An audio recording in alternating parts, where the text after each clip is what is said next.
فندک لیمیتد زیپو کار 75مین سالگرد راه اندازی ماشین زیپو هست.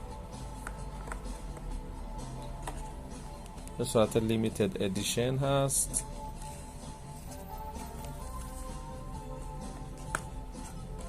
بسیار زیبا و با کیفیت. بدنه آرمور کیس هست.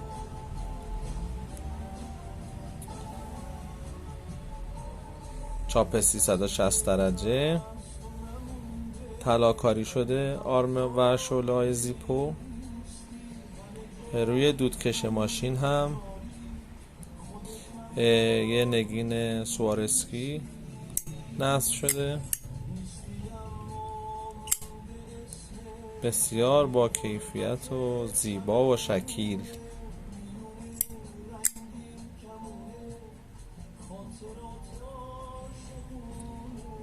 3340مین از 4500 به صورت لیمیتد هست. عدد لیمیتدش هست که پشتش حک شده.